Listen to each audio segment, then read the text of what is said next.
Hi అండి, అందరికీ నమస్తే అండి. ఇక్కడ చూసారా రవ్వ దోశ. మనకు మార్నింగ్ ఏ టిఫిన్ చేయాలి ఏమి లేనప్పుడు మనము అప్పటికప్పుడు ఈ రవ్వ దోశ ఇట్లా చేసుకొని ఇట్లా టమోటా చట్నీ చేసుకొని తింటే చాలా బాగుంటుందండి. మనకు ఇప్పుడు దోశ పిండితో కాకుండా ఇప్పుడు సడన్గా మనం ఇంట్లో దోశ పిండి లేనప్పుడు ఇట్లా మనకు రవ్వతో కలిసి దోశ పోసుకుంటే చాలా బాగుంటుంది. తినడానికి చాలా రుచిగా ఉంటుంది, చేసుకోవడానికి చాలా ఈజీగా ఉంటుంది.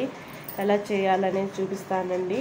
ఇప్పుడు స్టవ్ పైన కడాయి పెట్టుకొని అందులో 2 స్పూన్లు ఆయిల్ వేసుకోవాలి. ఆయిల్ కొంచెం బాగా వేడెక్కిన తర్వాత 1 స్పూను పచ్చిశనగపప్పు వేసుకొని, అంటే పచ్చిశనగపప్పు వేసుకొని కాస్త వేగిన తర్వాత 2 స్పూన్లు అయితే ధనియాలు వేసుకోవాలండి. ధనియాలు వేసుకున్న తర్వాత కొంచెం బాగా వేయించుకోవాలి. ఇవి వేయించుకునేటప్పుడు మనము మంట అనేది మీడియంలో పెట్టుకుంటే కొద్దిగా సిమ్ములో పెట్టేసుకొని వేయించి పెట్టుకోవాలండి. ఎక్కువ మంట పెట్టేసేసరికి మాడిపోతాయి. అప్పుడు మనకు చట్నీ కూడా చేదుగా అనిపిస్తుంది. అట్లా కాకుండా తక్కువ మంటలో పెట్టుకొని ఇట్లా వేయించి పెట్టుకోవాలి. అలాగే ఇవి కొంచెం బాగా వేగిన తర్వాత 4 ఎండుమిర్చి వేసుకోవాలి. ఎండుమిర్చి కాస్త వేగిన తర్వాత మనము పొట్టు తీసేసి 4 వెల్లుల్లిపాయలు అయితే వేసుకోవాలి. వెల్లుల్లిపాయలు వేసుకొని కొంచెం బాగా ఫ్రై చేసుకోవాలి ఇవన్నీ. అలాగే 2 టమోటాలు అయితే వేసుకోవాలి. ఎర్రటి టమోటాలు, బాగా ఎర్రగా ఉండేటి టమోటాలు వేసుకోవాలి. టమోటాలు వేసుకొని బాగా ఒకసారి ఇవి ఫ్రై చేసుకోవాలి. ఒక 2 నిమిషాలు కానీ 3 నిమిషాలు కానీ ఇట్లా బాగా వేయించి పెట్టుకోవాలి. ఇట్లా వేయించి పెట్టుకున్నాక ఒక ఆనియన్ అయితే వేసుకోవాలండి. ఒక ఆనియన్ వేసుకొని ఇవి కూడా ఆనియన్ వేసుకున్న తర్వాత ఒకసారి బాగా కలిదిప్పుకోవాలి. ఇలాగా బాగా కలిదిప్పుకోవాలి. ఒక 5 నిమిషాలు ఇలాగా బాగా కలిదిప్పుకొని వేయించి పెట్టుకోవాలి. అలాగే దీంట్లో 1 స్పూను జీలకర్ర, అలాగే కొద్దిగా కరివేపాకు కూడా వేసుకోవాలండి. ఇప్పుడు జీలకర్ర వేసుకునే తర్వాత ఒకసారి బాగా కలిదిప్పుకునే తర్వాత కాస్త కరివేపాకు కొద్దిగా, అలాగే సాల్ట్ 1 స్పూన్ వేసుకొని బాగా కలిదిప్పుకొని ఇవి బాగా మనము టమోటాలు ఆనియన్ కొంచెం బాగా మెత్తగా ఉడకాలండి. ఇవి కొంచెం బాగా మెత్తగా ఉడకాలి.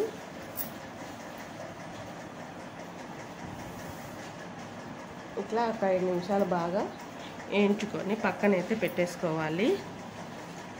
కాస్త మూత పెట్టేసుకొని కొంచెం ఇవి మనకు మెత్తగా ఉడికిన తర్వాత చల్లారించుకోవాలి. మూత 10 నిమిషాల తర్వాత మూత తీసేసి చూడాలి.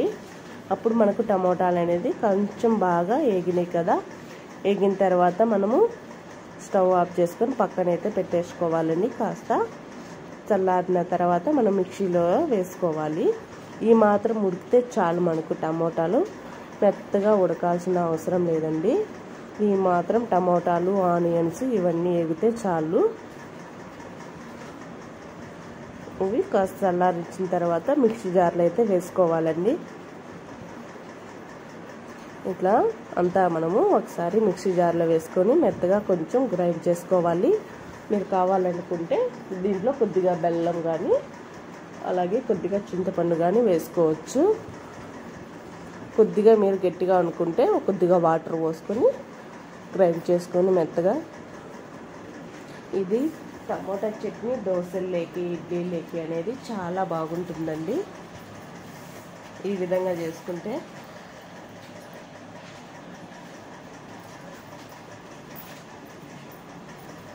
చూడండి. ఇట్లా మనం మెత్తగా గ్రైండ్ చేసుకోవాలి. ఈ విధంగా అయితే ఉండాలి టమోటా చట్నీ. మీరు కావాలి అనుకుంటే కొద్దిగా వాటర్ పోసుకోవచ్చు, కొంచెం పతలాగైనా చేసుకోవచ్చు. ఇప్పుడు వీటికి అయితే పోపు అయితే పెట్టుకుంటాము. స్టవ్ పైన మళ్ళీ కడాయి పెట్టుకొని 2 స్పూన్లు అయితే ఆయిల్ వేసుకోవాలి. ఆయిల్ అనేది కొంచెం బాగా వేడెక్కిన తర్వాత 1 స్పూన్ అయితే పోపు దినుసులు అయితే వేసుకోవాలండి. పోపు దినుసులు చిటపట అన్నప్పుడు అందులో మనము 2 ఎండుమిర్చి కొద్దిగా కరివేపాకు వేసుకోవాలి. ఇవి కొంచెం బాగా వేగిన తర్వాత మనము కొద్దిగా ఇంగువ అయితే వేసుకోవాలండి. ఇంగువ ఉంటేనే వేసుకోండి, లేకపోయినా ఏమీ కాదు. ఇట్లా ఇంగువ వేసుకునే తర్వాత ఒకసారి బాగా కలుపుకొని పోపు అనేది కాస్త బాగా వేగిన తర్వాత చట్నీలు అయితే వేసుకోవాలి.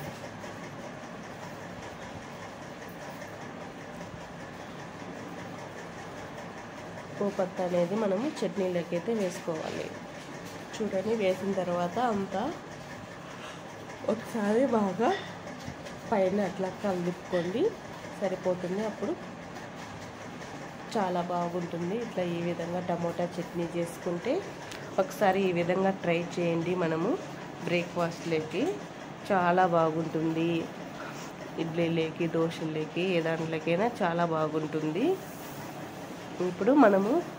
ఇప్పుడు రవ్వ దోశ అనేది ఎలా చేయాలనేది, పిండి అనేది కలుపుకోవడానికి విధానం అనేది చూపిస్తాను. నేను ఈ కప్పుతోటి బొంబాయి రవ్వ తీసుకున్నామండి. బొంబాయి రవ్వ ఉంటుంది కదా, సన్నది, కొంచెం లూజ్గా అయినా పర్వాలేదు, ప్యాకెట్లో ఉండేదైనా పర్వాలేదు. ఇట్లా బొంబాయి రవ్వ ఒక కప్పు తీసుకుంటే 1 కప్పు రైస్ పౌడరు, అలాగే ఒక 3 స్పూన్లు గోధుమ పిండి కానీ మైదా పిండి కానీ వేసుకోవచ్చు. అలాగే 4-5 మిరియాలు ఉంటే రోట్లో కానీ కొంచెం దంచి వేసుకోవాలి. కాస్త కొంచెం మెత్తగా అయినా దంచి వేసుకోవాలండి. అలాగే మీరు 1 కప్పే కాదు, అట్లా 2 కప్పులు రవ్వ తీసుకునే 1 కప్పున్నర రైస్ పౌడర్ తీసుకోండి, అంటే బీఫ్ పిండి. అలాగే 1/2 వరకు మైదా కానీ గోధుమ పిండి కానీ తీసుకోవాలి. 2 కప్పులు కానీ 3 కప్పులు కానీ అట్లా ఏ కప్పుతో తీసుకుంటే ఆ కప్పుతో కొలతల్లో తీసుకోవాలండి. దీంట్లోకి మనము సాల్ట్, అలాగే 1 ఆనియన్, పచ్చిమిర్చి, కరివేపాకు, అలాగే కొత్తిమీర ఇవన్నీ సన్నగా కట్ చేసుకొని వేసుకోవాలి. 1 స్పూను జీలకర్ర ఇవన్నీ వేసుకొని బాగా ఒకసారి కలుపుకోవాలండి. ఇట్లా ఉంటలు లేకుండా మనం ఒకసారి బాగా కలుపుకోవాలి. ఇదే దోశ మనము బయట కొనాలంటే రేట్ ఎక్కువ పెట్టాలి కదండి. ఇంట్లో ఉండే దాంతోనే చక్కగా ఇలా దోశ చేసుకొని మార్నింగ్ పిల్లలకి బ్రేక్ఫాస్ట్కి ఇలా పెట్టచ్చు, చాలా బాగుంటుంది. ఇలా అంతా బాగా కలిసేలాగా కలుపుకొని ఈ కప్పుతోటే మనం వాటర్ పోసుకోవాలి. ఈ కప్పుతోటి నేను 6 కప్పులు అట్లా వాటర్ అయితే పోసుకున్నానండి. ముందు 2 కప్పులు పోసుకొని ఇట్లా వంటలు లేకుండా బాగా కలుపుకోవాలి. కొద్దిగా ఇట్లా వాటర్ పోసుకొని కాస్త వంటలు లేకుండా బాగా కలుపుకొని కొంచెం పతలాగా చేసుకోవాలండి. ఇది పిండి అనేది గట్టిగా ఉండకూడదు.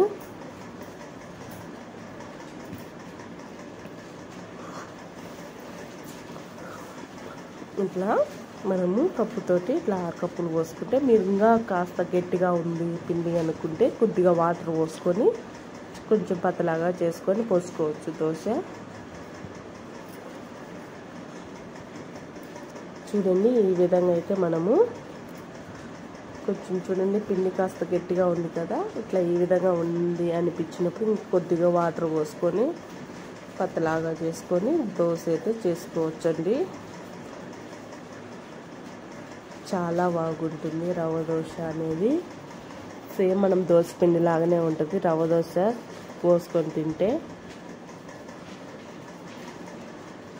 ఇప్పుడు చూడండి, గట్టిగా ఉంది. నేను ఇంకా వాటర్ అయితే పోస్తున్నాను. మళ్ళీ కొద్దిగా వాటర్ పోసి కలుపుతున్నానండి.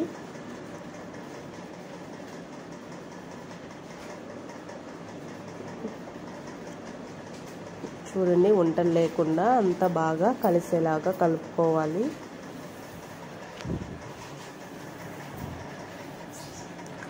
అంతా బాగా కలిసేలాగా కలుపుకొని ఇవి ఒక అర్ధగంట సేపు నానాలండి పిండి అనేది.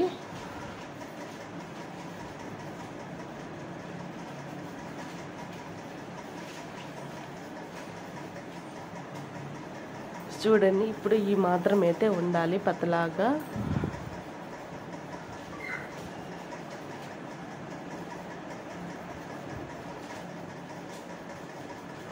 ఇట్లా ఈ మాత్రం ఉంటే మనము దోశ పోసుకోవడానికి. కొంచెం మీరు పోసేటప్పుడైనా కొంచెం గట్టిగా అనిపిస్తే కొద్దిగా వాటర్ పోసుకొని కలుపుకొని మళ్ళీ దోశ అయినా పోసుకోవచ్చు. ఇట్లా ఈ విధంగా అయితే ఉండాలండి. నేను చూపిస్తున్నాను కదా, ఇట్లా ఈ విధంగా పతలాగా ఉండాలి.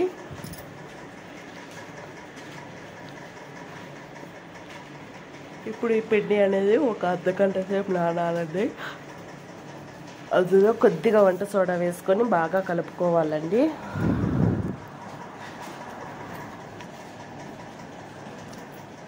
బాగా కలుపుకొనేసి మనము మూత వేసుకొని పెట్టుకోవాలండి. పిండి కాస్త నానాలి కదా, మూత పెట్టేసుకోవాలి. ఒక అర్ధగంట సేపు తర్వాత స్టవ్ పైన దోశ పెంకు పెట్టి, దోశ పెంకు అనేది కొంచెం బాగా వేడెక్కిన తర్వాత ఒక స్పూను నూనె వేసుకొని ఆనియన్స్తో దోశ అంతా బాగా రుద్దుకోవాలండి. బాగా రుద్దిన తర్వాత దోశ అయితే వేసుకోవాలి. ఫస్ట్ కొద్దిగా నూనె వేసుకొని, నూనె వేసిన తర్వాత ఆనియన్తో బాగా రుద్దిన తర్వాత దోశ అయితే పోసుకోవాలండి. ఇప్పుడు దోశ అయితే పోసుకోవాలి. పోసుకున్న తర్వాత ఒక్కసారి బాగా కలిదిప్పుకొని అయితే పోసుకోవాలండి.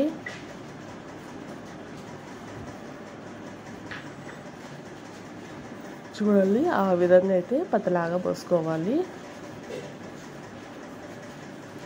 పైన కాస్త నూనె అయితే వేసుకోవాలి. ఎంత దోశ పోసిన తర్వాత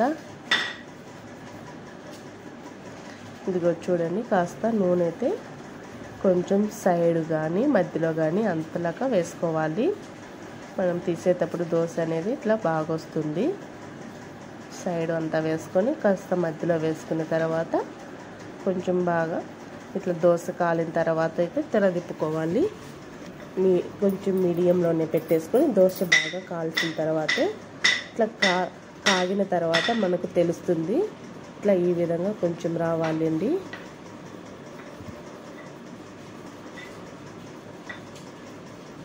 ఇక చూడండి, ఇంకో దోశ అయితే చూపిస్తాను. ఫస్ట్ దోశ అనేది కొంచెం సరిగా రాలేదు, సైడ్ పోయినదండి. ఇప్పుడు మళ్ళీ ఒకసారి చూపిస్తాను. ఇప్పుడు కాస్త నూనె వేసుకొని మళ్ళీ ఒకసారి ఆనియన్తో బాగా రుద్దుకోవాలి. దోశ పెంకు అంతా రుద్దిన తర్వాత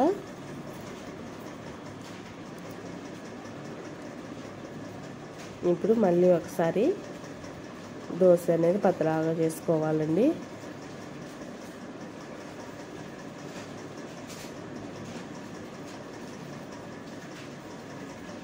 ఇట్లా పతలాగా పోసుకొని ఇప్పుడు అయితే నూనె అయితే వేసుకుందామండి.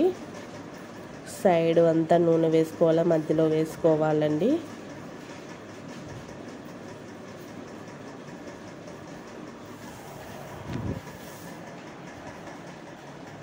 ఇట్లా దోశ కొంచెం బాగా సిమ్లోనే పెట్టేసుకొని మనము బాగా ఇట్లా దోశ పక్క కాలిన తర్వాత ఒక పక్కకి అయితే తిరదిప్పుకోవాలండి. ఇప్పుడు చూడండి, మనం కాలినట్టు దోశ వస్తుంది. అప్పుడే మనకు ఇట్లా ఈ విధంగా చూడండి ఎంత బాగా కాలిందో. ఇప్పుడు తెరదిప్పండి. ఇప్పుడు చూడండి దోశ ఎంత బాగా వచ్చిందో. ఫస్ట్ దోశ కొంచెం తునిగిపోయినది. ఇప్పుడు రెండోసారి ట్రై చేయండి, చాలా బాగా వస్తుంది. ఇప్పుడు ఈ విధంగా చూడండి రవ్వ దోశ అనేది ఎంత బాగా వస్తుందో. ఇప్పుడు మళ్ళీ ఒకసారి తెరదిప్పుకొని ఒక ప్లేట్లోకి అయితే ఇలా చేసుకోవాలండి. మీరు చూడండి, ఒక ప్లేట్లోకి అయితే ఇలా వేసుకున్నాం రవ్వ దోశ. మళ్ళీ ఇంకో దోశ ట్రై చేయండి ఇట్లా ఈ విధంగానే. ఇప్పుడు మళ్ళీ ఒకసారి నూనె వేసుకొని కొద్దిగా ఆనియన్తో బాగా రుద్దుకోవాలి.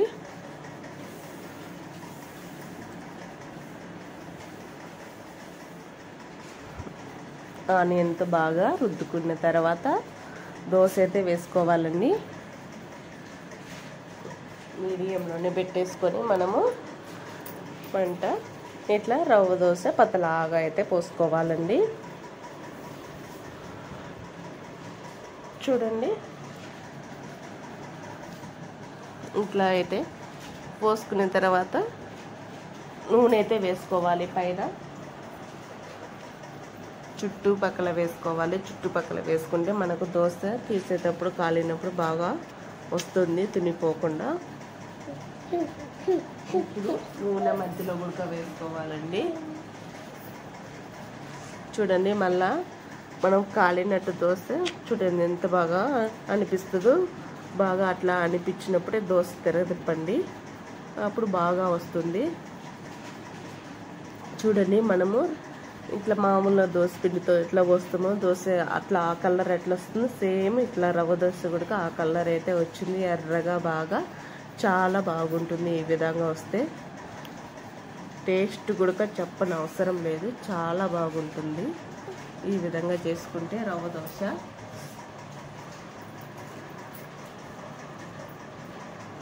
చూడండి ఈ విధంగా ఇట్లా మనము ఎన్ని దోశలు కావాలంటే అన్ని దోశలు ఇట్లా ఈ విధంగానే ట్రై చేయండి, చాలా బాగా వస్తుంది ఈ విధంగా చేసుకుంటే దోశ. మీకు ఫస్ట్ ఆఫ్ ఆల్ ఒకసారి దోశ సరిగా రాకపోయినా మళ్ళీ ఒకసారి ట్రై చేయండి, చాలా బాగా వస్తుంది. మనము దోశ పిండి లేకుండా ఇంట్లోనే మనకు మార్నింగ్ బ్రేక్ఫాస్ట్కి అప్పటికప్పుడు ఇట్లా రవ్వ దోశలు ఇట్లా చేసుకోవచ్చండి. ఇంట్లోనే ఈజీగా ఉంటుంది ఈ పద్ధతి మనకు చేసుకోవడానికి. చూడండి అంతా ఇట్లా వేసుకున్న తర్వాత ఆయిల్ వేసుకుని ఇట్లా దోశలు కాలిన తర్వాత కాలినట్టు మనకు అవుపిస్తుందండి, పతలాగా కదా పోసేది, అందుకు కాలినట్టు బాగా అనిపిస్తుంది. అనిపించినప్పుడు దోశ అనేది తిరదిప్పుకోవాలి. ఇట్లా అనిపించలేనప్పుడు తిరగదిప్పితే దోశ సరిగా రాదు, తునిపోతుందండి. చూడండి ఈ విధంగా ఎట్లా అవుపచ్చిందో చూడండి దోశ, అట్లా ఆ విధంగా మనకు కనిపిస్తుంది దోశ కాలింది లేదు అనేది. బాగా కాలితేనే దోశ తెరదిప్పండి, చాలా బాగా వస్తుంది. తునిపోకుండా చాలా బాగా వచ్చింది కదా ఈ దోశ అనేది. చూడండి ఇట్లా ఈ విధంగా మనము రవ్వ దోశ పోసుకుంటే పిల్లలకి ఇష్టంగా ఇట్లా బ్రేక్ఫాస్ట్ అయితే పెట్టండి, చాలా బాగా తింటారు ఇట్లా రవ్వ దోశతో. ఇంట్లోనే మనము ఈజీగా ఇట్లా దోశ అయితే చేసుకొని అయితే తినొచ్చండి. అప్పటికప్పుడు మనకు దోశ తినాలి అనిపించినప్పుడు ఇట్లా మనము మార్నింగ్ కానీ ఏ టైంలో కానీ చేసుకొని తినచ్చు. ఇదిగో చూడండి ఇట్లా రవ్వ దోశ టమోటా చట్నీ చేసుకుంటే తినొచ్చండి, చాలా బాగుంటుంది ఈ విధంగా చేసుకుంటే. మీరు ఒకసారి ఇలా ట్రై చేయండి, నాకు కామెంట్ చేయండి ఎలా వచ్చేది లేనిది. సూపర్గా ఉంటుంది, ఇంట్లోనే మనము ఈజీగా ఇలా చేసుకోవచ్చండి. ఓకేనా ఫ్రెండ్స్, నా వీడియోలు నచ్చితే కొంచెం లైక్ చేయండి, సబ్స్క్రైబ్ చేసుకోండి.